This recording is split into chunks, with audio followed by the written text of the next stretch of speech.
मैं शारदा विष्णु पुराण का 5वें अंश का 38वां అధ్యాయ का అగలా పార్ట్ मैं పढ़ने जा रही నేను శారదనండి విష్ణు పురాణంలో ఉన్న నేను 5వ అంశంలో ఉన్న 38వ అధ్యాయంది రెండో భాగం చదువుతున్నాను। अर्जुन के वचनों को सुनकर श्री पराशर जी ने कहा, हे पार्थ, तुम्हारी लज्जा व्यर्थ है। संपूर्ण भूतों में काल ही ऐसी ही गति जानो। प्राणियों की उन्नति और अवनति का कारण काल ही है।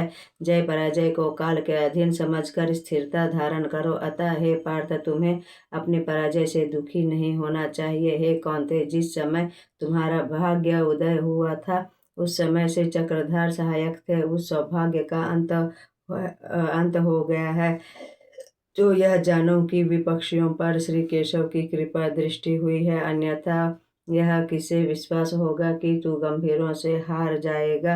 यह लीला विहारी की लीला का ही कौतुक है कि तुम अकेले ने महाभारत के महायुद्ध में विजय श्री प्राप्त की, फिर स्वयं अभीरों से परास्त हो गया है। हे अर्जुन, उन दस्युओं द्वारा हरण की गई स्त्रियों के लिए शोक करता है। उसका कारण अष्टावक्र जी का शाप है। एक बार रंभा आदि देवांगनाएं उन जटाधारी मुनि के कंठ तक जल में डूबे देखकर उनकी स्तुति करने लगी। अष्टावक्र जी उन देवगणाओं से प्रसन्न होकर बोले, तुम्हारी जो इच्छा हो वह वर मांग लो। तब उन देवगणाओं ने कहा, हमें पति रूप में पुरुषोत्तम भगवान प्राप्त हो। अष्टावक्र जी तथास्तु कहकर जल से बाहर आए।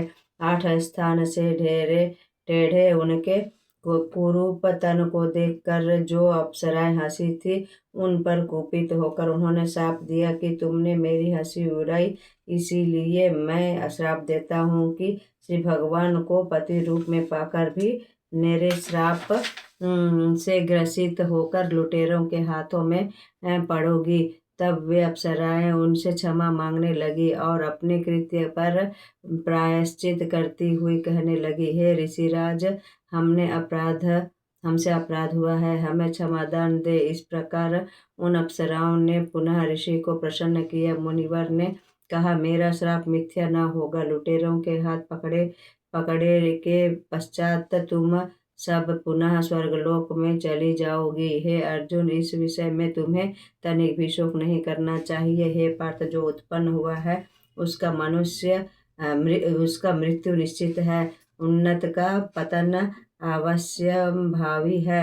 संयोग का अंत वियोग और संचय का अंत क्षय है। हे नरश्रेष्ठ, ऐसा जानकर अपने भाइयों सहित संपूर्ण राज्य त्याग कर तपस्या के लिए वर चले जाओ। तत्पश्चात अर्जुन ने व्यास जी का संदेश अपने भाइयों को सुनाया। व्यास जी का संदेश सुनकर परीक्षित जी को राज्य पद प्रदान कर पांडव वन चले गए। मैं शारदा मैं विष्णु पुराण का 5वां అధ్యాయం సమాప్తి करती हूँ। నేను శారదనండి విష్ణు పురాణంలోని 5వ అంశం సమాప్తం అయిపోయింది।